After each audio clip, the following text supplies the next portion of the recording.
Clay loves the song Semi-Charmed Life. I do not love the song Semi-Charmed Life. On episode 10, I flip the script and share this song with Clay. We each give our defense of why we love or loathe this song. Where do you stand? Welcome to I Got a Song.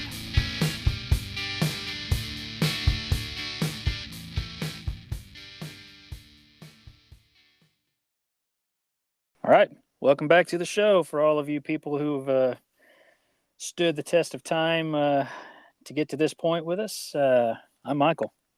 And I'm Clay. Happy to join you again.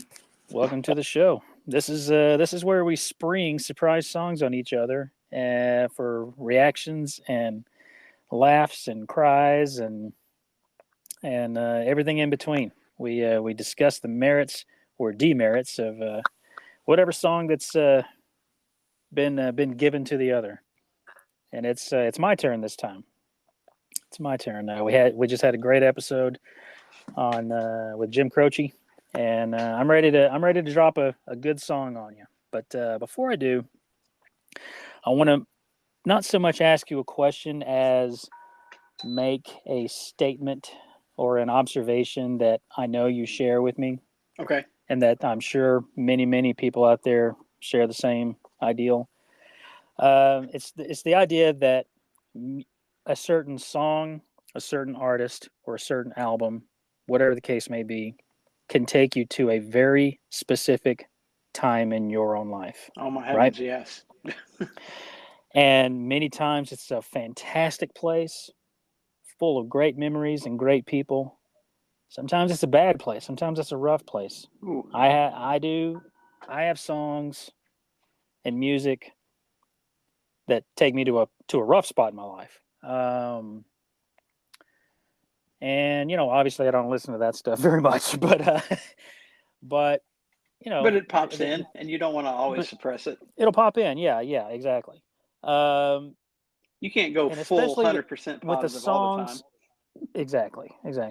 And with the songs that I associate in my life with a particularly rough time or situation or what have you, a lot of times it's great music and great songs and great bands that I still like.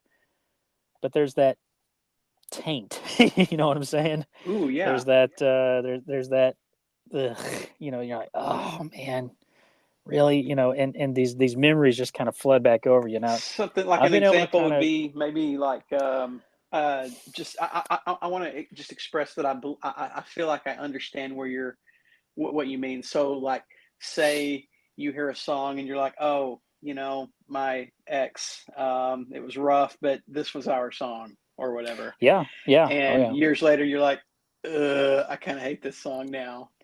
Now, there's the song's the same. The song hasn't changed. The song and or the song itself has not changed, but the memories associated with it are rough to the point where it's like I can't listen to this song or artist anymore. Yeah, one such you're for onto me. Something.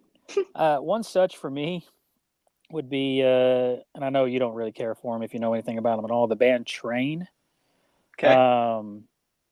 Period in my life where Train was all over the radio, and I associate many of their songs and whatnot with what was going on in my life at the time, and it was a rough time. And I can't really listen to Train much anymore. The band itself hasn't changed, the songs haven't changed, but kind of going back to your, do I skip, do I not skip type of question, percentage wise, 90% of the time I'm skipping Train when it comes on. They're kind of big on 90s and early 2000s radio, that sort of thing. And I listen to a lot of that. Okay.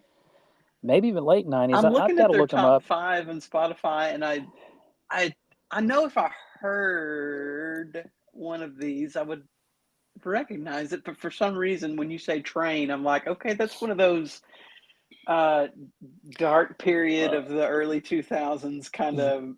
Yeah, there's a lot of things happening in music there that kind of pull me away from that era of music. But there are also a lot of things happening in my life. Yeah, dark times for rock for sure. Now Now, if you don't mind, will you hum a few bars of their most? No, okay, I'm just kidding. No, I will not. And well, one of them has like a I billion love you, man, but I'm streams. not going to do Hey, that. Oh yeah, no. Hey, Soul Sister. Yeah, Hey, Soul Sister, and that's one. Yeah. Oh yeah. 1,000,000,003. Yes. I gotta hear. I gotta turn this on. What is this? I don't even know if you'd recognize it, to be honest, because it's really not your wheelhouse of music. Oh no, this is some freaking Home Depot Lowe's ass core is what this is. No, I'm out. I mean, nope, I'm out. Seriously, yep, exactly. Okay. And I'm not going in this direction with, I'm not popping a train song on you. The song I'm going to give you. Oh, thank you. Okay. I'm sorry for my poor reaction. The song I'm going to give you. Don't worry about it. Don't worry about it, dude. You really do. But let's move on. So the song I'm just going to go ahead and send it to you because I'm anxious to hear your reaction, and this is going to kind of come to my point here. Here we go. Okay, so I have no idea what this is going to be. We don't coach each other prior. We do a little research. We pick a song that speaks to us, and then we send it to each other. Oh my God! Yes! All right, so ladies and gentlemen, oh boy, for the first time on the show, we have a Third Eye Blind song, and it is that one. It is indeed the one. Dude. I'm so surprised you're sending this. Okay, well, I knew you would be. I'm going to jump around the room. Let's go ahead and play the song. Let's listen to it, and then I've got a healthy discussion about it when we get back. I cannot wait. Okay, all right. This is Semi-Charmed Life by Third Eye Blind. At this point in the episode, Clay and Michael listen to the song and then come back to discuss it. For the best experience, we recommend that you do the same on your music platform of choice. Okay, you just heard Semi-Charmed Life by Third Eye Blind from their self-titled album, Third Eye Blind. Man, did we ever. All right. I'm so surprised you sent this song to me. We've had a lot of off-the-record conversations about this song and this artist in general here in the last, about a year, Clay, or so? Yeah, about a year. Okay, let me set this up for everyone. We are children of the 80s, but we all came into our own, musically speaking, in the 90s, and there's so much good music coming from the 90s, and this album came out in 97, I believe. Is that right? Yep, correct. Okay, 1997, Third Eye Blind's self-titled, I think it was their debut album, wasn't it? Yep. Okay, yeah. I didn't give it much thought. Semi-Charmed Life was all over the radio. They had a few other singles on there. I never gave them much Jumper, of a... And then How's It Gonna Be? I think were the main rotation. Even though Graduate was also a single. Graduate, we didn't hear much of it, but that's like they're the bangerest of the bangers on that one. So this continue. Sorry. I went so long with just disregarding this song in particular, but also Third Eye Blind in general. And then you actually, of all people, you shared Graduate like a year and a half, 2 years ago. I don't know. And you're like, man, this is actually really a banger of a song. I listened to it. I was like, whoa, it actually really is.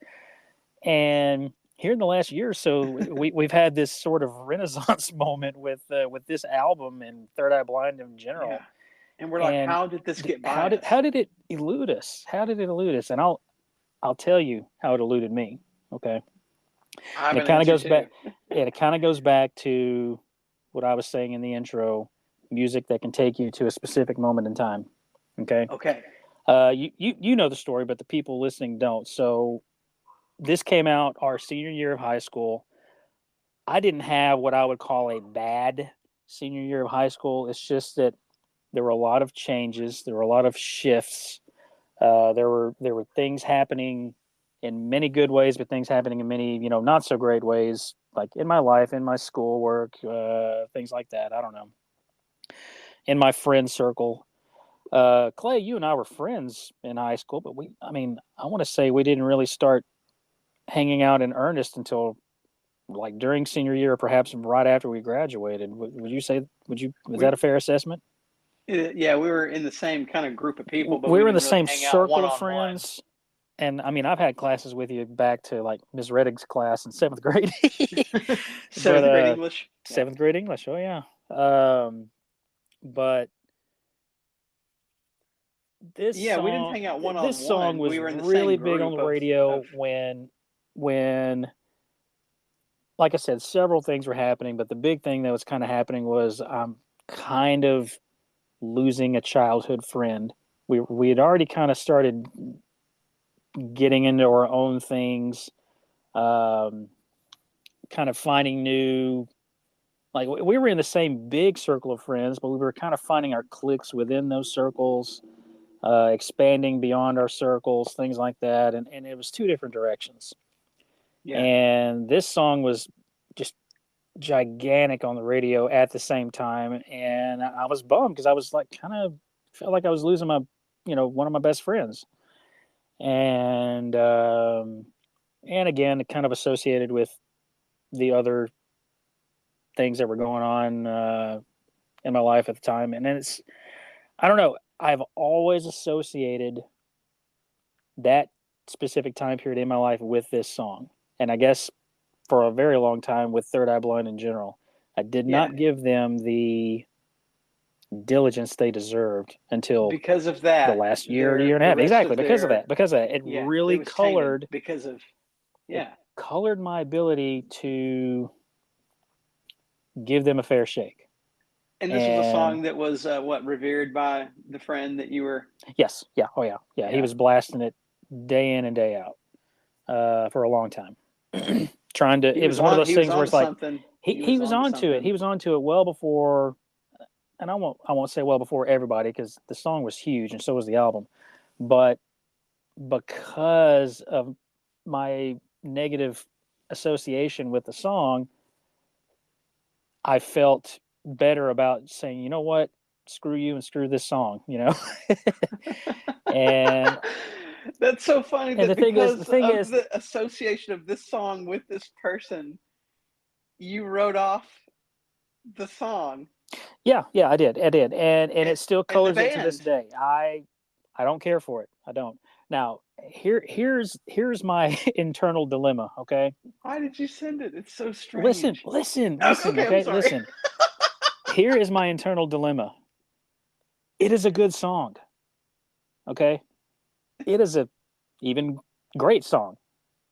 I cannot listen to it, but it is a great song. Okay. And I sent it because it proves the point that music takes you places that you otherwise either can't go, won't go, or don't want to revisit, or would love to revisit, And I feel so bad about it, having disregarded this album for so long, because the rest of the album is just, there's not a wasted note on it. The songs that I don't care for, they're songs that I'm like indifferent about.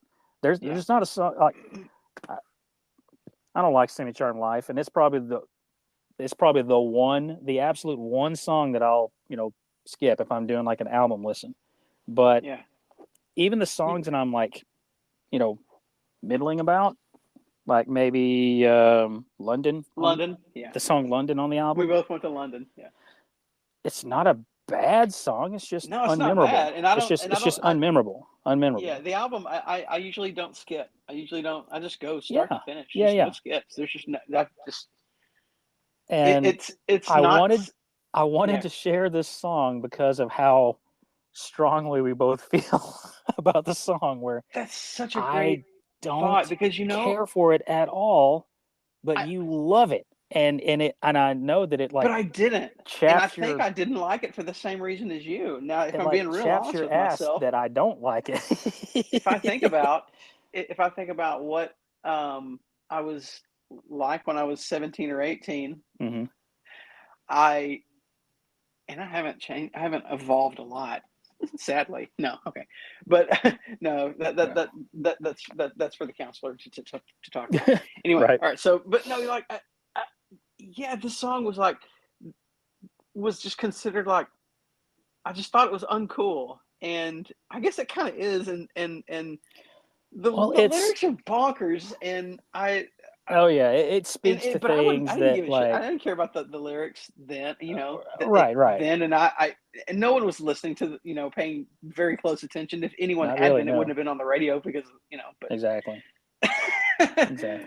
But no, I agree with you, and to be honest, that I just written off Third Eye Blind as just this, as a couple of radio hit things, and then that episode of Bandsplain came on, and I was like, this will be entertaining. This Shout is a out band. I was Yossi. like, Third Eye Blind. And I was like, I'll just laugh. I was like, this will be fun. We'll listen to this band, and that Yossi and the guests were talking about it, and I was like, wow, they're really into it, and I think these guys are credible. Let me, because they. I think And I was that's like, well, let me part of just what listen. turned me And on I because opened up my mind to it, and I was like, yeah, let me allow myself to listen to this and give it another shot. I kind of think that's maybe what turned me onto the whole album also, because you shared Graduate. It's got to be like 2 years ago now. You just shared it out of nowhere, and you're like, dude, this is really a banger. What just listen. And I did. Yeah. And I was like, dang, it really is. Okay, cool. But I think I probably prefaced it by saying, hey, hear me out. I didn't. It's like, just Yeah, listen. when you first shared it, It I was was probably looking, one of I those. was kind of Like, hey, look, I scratching know my this head. I was isn't like, your jam, seriously? but for I mean, some reason it was connecting with me, and we have dug so much into 90s music over the last 2 decades since the 90s. And, the wonderful thing about the 90s and, music in general is that you can always find something that you missed. And I know, it's amazing. And you're like, I've heard of this band, but for some reason I'm late to the party, and yeah, I oh yeah. missed And out we on it were 20 years so ago, late to or the party. And now it 30, makes my whatever.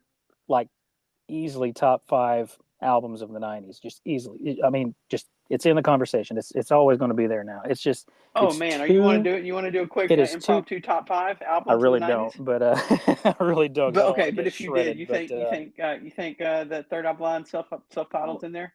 no doubt, no doubt. In the top 5 of the Yes, entire yeah, decade. my top 5 of the decade, sure, absolutely, because just of how It'll make my unequal 10 it is. easy. My 5, I don't know. It's just so, I don't know. It's there. It's there. Even with my distaste of Semi-Charmed Life, and it's funny again because we're going back to the fact that I shared a song that I don't like to you because I wanted the is the word dichotomy, is that the right word? I wanted my negative connotation to be in the same conversation as your absolute positive connotation, And Well, I didn't care for the song at the time. It was kind of catchy, but there's one thing in it that bumped me, is that there's a part in it, and I don't know if I've ever mentioned this to you or Chris, but there's this part in it where I thought, had ripped off a Dinosaur Jr. song, because he goes, I think you've mentioned that, and this particular song, right? Yeah, okay. He goes, I'm not listening when you say goodbye. Goodbye. He does that. Oh yeah, Yeah. Okay, There's I a see what you're Dinosaur saying. Jr. song where he does that. Is it Get Me? Okay, yeah, I could sing it out. Oh man, I shouldn't sing it, should I? He goes, I'm not telling you a secret. I'm not telling you goodbye. That. Yes. Yeah. That's not Get Me. That's Start Chopping. You got right? it. You got it. Okay. Is that it? Yeah. And, man, I hate that I sang that.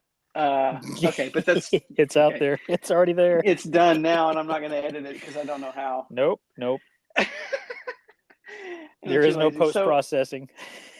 But yeah, so that little part for some reason stood out, and I was like, that song, he's kind of ripping off Dinosaur Jr. there, but I don't care about that anymore. And then the rest of the album, you could consider it maybe an homage as opposed to a ripoff.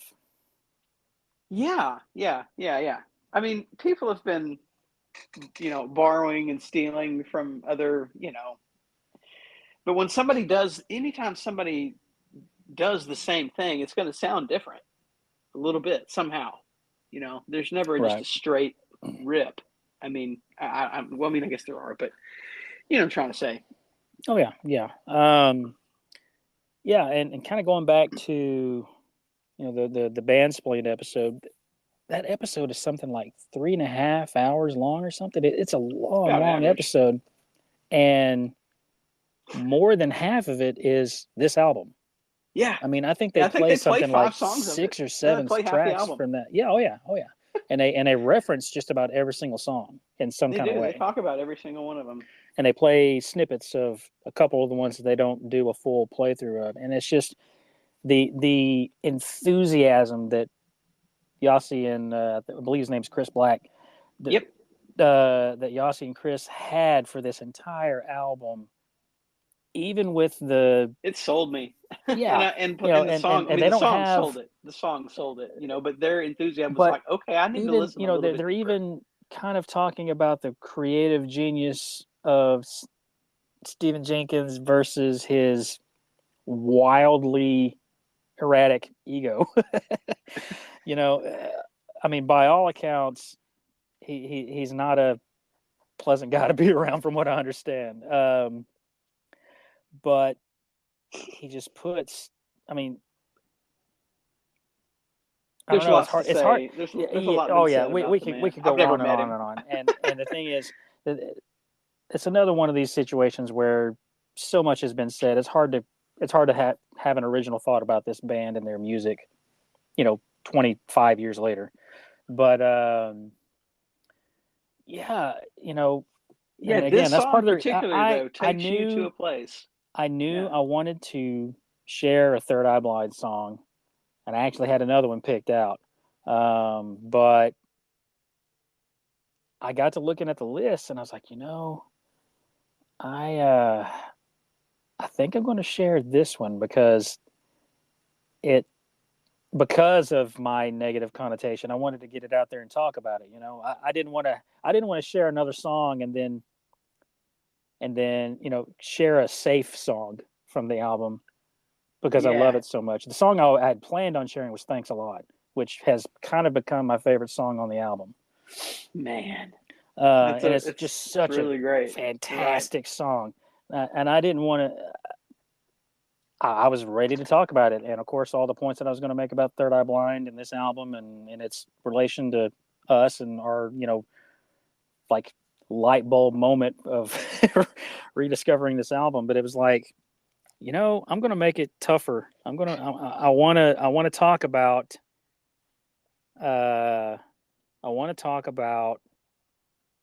the hard song on this album for me because it really is the only song that I will consistently skip. Wow. And not because, again, it's not because it's a bad song. It actually isn't. It's actually a very catchy rocky pop song. No denying that. Yeah, no denying. Nobody can deny that. I won't say poppy rock. I'll say rocky pop. It's kind of a sugary sweet song, even, minus reading in too deep into the lyrics, which I won't get into on this. But yeah. You can read them for yourself. I mean, it goes have a blast. It goes to the point. That song takes me there. None of the other songs do. I can listen to the whole rest of the album and it's fresh because I didn't give it any kind of chance until with the last year or plus. But it's been such a wild ride to rediscover this monument of music from the late 90s and to have it speak to me the way it has since then. I mean, I'll preach Third Eye Blind's greatness till the end of my days now. I would not have 5 years ago, but you have your own playlist called Third Eye Blind, self-titled fresh. Third Eye Blind replaced this I've song. gone in, I've pulled out I've taken the entire album and I pulled out Semi-Charmed Life. London? And I pulled out London and I pulled out Semi-Charmed Life. London is kind of a 40-60 skip for me. So for Crystal Baller. For Semi-Charmed Life, I put in Crystal Baller, which is a fantastic song, by the way. If any of you are listening, if any of you are listening and want to deep dive Third Eye Blind, Crystal Baller is a fantastic song. Listen to And then self-titled album 4 or 5 times. oh yeah, no doubt, no doubt. And then you can be like, okay, now And I'll they have listen to bangers on the rest of their output, but man, self-titled is just such a rewarding listen. I can't say enough good about it. Now, you told me that you were having this conversation with your wife, and she graduated the same year as us, same Yeah, class, oh yeah. and listened to all the same music as we did. But for some reason, it got by us, and you were telling her about it, that it's landed suddenly, finally, the album has clicked with us all these years later. Yeah, And what did yeah. she say to you? Oh, I played the song "Graduate," and I'm like, I was trying to talk to my wife about. I was like, I mean, do you remember listening to this album? I just can't get over how good it is. And I played the song "Graduate," and she said, "Yeah, we were all listening to that, dude. Where were you?" It's like, oh, yeah. It was like this For some deflating reason, we moment were where just it was way like, too cool for Third Eye Blind. that's the only explanation I have, is I was just way too cool for it. I didn't let it in. I didn't let it in soon enough, but now I The joke was take it on with me us, everywhere. but now, Oh, yeah, to the get joke was on us. to finish the thought, I replaced Semi Charmed Life with Crystal Baller, and then I replaced London with Never Let You Go, and that's my Third Eye Blind fresh. It's the entire self-titled album minus 2 songs, and then I picked 2 songs from different albums that I just inserted in there. You know, whatever you can call it, heresy or whatever. I don't care. That's my list. It's funny that you did that, though. But that Never Let You Go song, it's funny you brought that one up, because I didn't even realize that was a Third Eye Blind song until that Band's Playing episode dropped. Mm-hmm. And I was like, oh, I know this song. That little opening guitar hook, that thing. Yes. Which is really cool. I was like, oh, I did not realize that was Third Eye Blind. Anyway, wow, what a fantastic conversation. And I'm so proud that you picked this, because I know it's not your favorite song, but I love that you're willing to talk about why. And I share it with us. I didn't want to put out an episode just blindly praising. I could have picked any song off of this. I mean, I love Thanks a Lot. I love I Want You, Losing a Whole Year, Jumper, Graduate, God of Wine. I mean, just so I could have picked any one of those, and we'd have had a great conversation about it. But I was like, you know what? I'm going to challenge myself and talk about the one song on here that I can't get past, And it happens to be their biggest hit from their monster album, Yeah. So, dude, there it is. You did it. There it is. Semi Charmed Life by Third Eye Blind. Again, the collective Clay and I, cannot recommend their self-titled album enough. It is a rewarding listen from start to finish. Put it on, play it, listen to it, let it spill over you. For the small number of you who haven't already, because apparently we are way behind the times on this album and whatnot. But give it a listen if you haven't. This requires more exploration. Even Semi Charmed Life, like I said, it is not a bad song. It is not. I just can't listen to it. I just did. I gave it my spin for the show, but nah. And I probably won't listen to it again for a very, very long time. Yeah. So you'd probably say you skipped this one less or more, I guess, less often now, would you say? Nope, I still skip it. It's still at least a 90 to 95% skip for me. I will say the only time that it will play isn't that high. About the only time that it will play out is if I'm listening to like 90s radio in the car with like people I know in the car with me. If it's me driving down the road by myself and it comes on, it's a skip. It really is, and it just is. I'm not gonna. Yeah. I've given it what I feel like is a fair shake in the last year because Absolutely it's on this album. Yeah, you deserve it. No, yeah, of course, skip it. And it It has not. I don't listen to it as often as I will Graduate. Okay. I'll skip it. What comes on after? Jumper comes on after, right? Yeah, Jumper's the next track. I'll usually skip Jumper and go to Graduate, but then I'll do Thanks a Lot and how's it gonna be? How's it gonna be? Oh no, we should stop singing now. Okay, we got to draw this episode to a close. Michael, you did a hell of a job picking the song as usual, and man, what a conversation! This is going to require a little bit more exploration, how songs make us feel and where they put us and when they put us and how they make us interact with the world around us and how they affect us. Because I mean, I to speak for the both of us, I mean, we're here because the way music makes us feel and what it does for us. And it's such a gift that we get to do this, and every episode that we get to do, we get to give a gift to each other and hopefully to the listener as well. Yeah, and I'm glad it spurred the conversation the way it had, and that was the whole reason to pick it. So there you have it, 2 very different views on the same song. And yeah, thanks, Clay. Thanks for discussing this song with me. Thank you, it's Michael. eye-opening. Thank you for being honest and vulnerable with us. And man, what a great conversation. I look forward to doing this with you again real soon. Absolutely. All right, people. Talk to you, people. Say your prayers. Take your vitamins. Be good to each other. Bye-bye. All right, bye-bye. Hey, we really appreciate you listening to the show today. If you enjoyed it, feel free to listen to the rest of our catalog and share it with your friends. Go ahead and follow us. And you can find me on Instagram at Clay Dang Collins. Thanks a lot. We'll see you on the next one.